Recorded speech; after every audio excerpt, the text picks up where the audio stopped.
Hello guys, in today's video I will be showing you how to fix Amazon glitch problem. So the answer is easy, just to go to the settings and then scroll down to the apps section and then go to the search and search Amazon and then go to the storage, and here you will find this clear cache option. Click on it.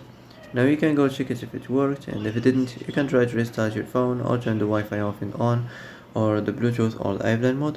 Also you can try to clear data, but be careful. If you clear data, all this application's data will be deleted.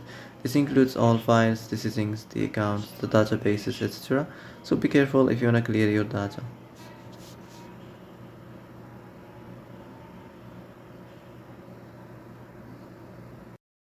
And that's it for today's video. I hope this is the answer you've been looking for. If you like this video, don't forget to like and subscribe, and see you in the next video. Thanks for watching.